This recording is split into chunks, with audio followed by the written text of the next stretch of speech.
কেষ্টদা শ্রী শ্রী ঠাকুরকে প্রশ্ন করলেন, ইষ্টের কাজের জন্য বেঁচে থাকতে হবে, এটা খুবই স্বীকার্য, কিন্তু মরণ যদি কোথাও ইষ্টস্বার্থ প্রতিষ্ঠা ব্যাপারে সহায়ক এবং অনিবার্য প্রয়োজন হয়, এবং তখনও যদি কেউ বাঁচতে হবেই এই ধুয়ো ধরে প্রাণ না দেয়, সেটা কি কাপুরুষতা নয়? শ্রী শ্রী ঠাকুর এই প্রশ্নটি শুনে কি বললেন সেটি জানতে হলে ভিডিওটি দেখতে থাকুন।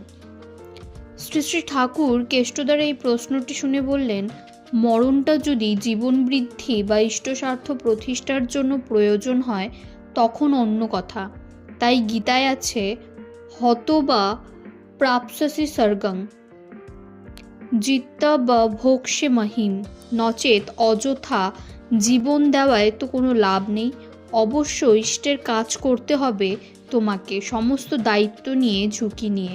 প্রতি মুহূর্তে নিজের গা বাঁচাবার দিকে লক্ষ্য প্রবল হলে তখন আর কোনো কাজ করতে পারবে না। তাই বলে খামোকা বিপদ ডেকে আনবে যে, তাও নয়। বেপরোয়া ইষ্টিচলনের সঙ্গে সঙ্গেই থাকে আবার একটা সুব্যবস্থ সুসঙ্গত গতি। অমনতর চলন যার, তার বুদ্ধি থাকে ইষ্টের কাজ হাসিল করা।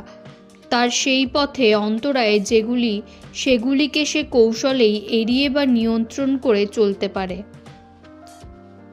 হনুমানের মতো অমন ধুরন্ধর আর দেখা যায় না। হনুমন্ত গেছে লঙ্কায়, ওকে তো বেঁধে ফেলেছে, ওকে চড়াই কিলোয় মারে, ও তো ঘাপটি মেরে পড়ে আছে, মার খাচ্ছে, তার জন্য দুঃখ নেই। দুঃখ এই, আমি যে বাধা পেলাম, মা জানকীর উদ্ধারের কি হবে, ওই কথা ভাবে আর মাথায় ফোন দিয়াটে কি করা যায়। শেষটা একটা বুদ্ধি বার করলো, বলল, আমি তো গেছি, আমাকে তো মেরেই ফেলতে চাও তোমরা, আর আমার মরাই উচিত, আমাকে তাড়াতাড়ি মেরে ফেলার বুদ্ধি কই তোমাদের? আমার লেজে খুব করে কাপড় জড়াও, যত বেশি কাপড় জড়াতে পারো সেই ভালো। কাপড় জড়িয়ে সেই কাপড়ে আগুন ধরিয়ে দাও, আগুনে পুড়ে মরাই আমার উপযুক্ত শাস্তি। তখন তো রাক্ষসরা কাপড় এনে স্তূপাকার করে ফেলল, লেজের সঙ্গে পরপর জড়িয়ে ফেলল। কাপড়গুলি পরে ওর কথা মতো আগুন ধরিয়ে দিল। ও তখন মরার মতো পড়ে আছে, যেন মৃত্যুর অপেক্ষা করছে। আগুন যেই দাউ দাউ করে জ্বলে উঠল, ওরা সরে দাঁড়ালো। সেই ফাঁকে সে ধুম করে উঠে পড়ল। উঠে এই লাফ তো সেই লাফ, একবার এই ঘরে গিয়ে পড়ে, পর মুহূর্তে ওই ঘরে গিয়ে পড়ে। এইভাবে সারা লঙ্কা দগ্ধ করে দিয়ে ছাড়ল। এদিকে বেকুবরা তখন হতবম্ব হয়ে চেয়ে রইল। তখন আর করবে কি? তাদের হাতে তো করবার কিছু নেই, বসে বসে আফসোস করে। হনুমান লঙ্কা দগ্ধ করে সমুদ্রে পড়ে লেজের আগুন নিভিয়ে মা জানকীর কাছে গিয়ে হাজির হলো। তখন সে মহা খুশি, মার কাছে দাঁড়িয়ে আনন্দে লেজ নাড়াচ্ছে। মা বললেন, তোমার মুখে কি হলো? তার যে মুখ পুড়ে গেছে সেদিকে তার খেয়ালই নেই। বিনীতভাবে বলল, ও কিছু না, এমনই হয়। ইষ্টের প্রতি ভালোবাসা যার থাকে, সে ইষ্ট কাজ করতে গিয়ে বিপদে পড়লেও বিপদকে কেমন করে সম্পদে পরিণত করতে হয় তা সে জানে। সে ফেঁসে যায় না সহজে। আবার ওই কাজের পথে কষ্ট বা বিপদ আপদ যতই থাক না কেন, তা তাকে দমিয়ে দিতে পারে না। কষ্টের দিকে তার ভ্রূক্ষেপেই থাকে না, বা ওই কথা কারও কাছে বলে বাহাদুরি নেবার আকাঙ্ক্ষাও বড় একটা দেখা যায় না।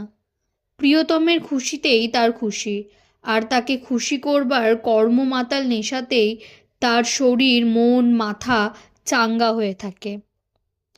প্রফুল্লদা শ্রী শ্রী ঠাকুরকে প্রশ্ন করলেন, হনুমান লঙ্কা দগ্ধ করল, আবার শ্রীকৃষ্ণও যুদ্ধে কত লোককে হত্যা করলেন, কিন্তু অহিংসা তো পরম ধর্ম।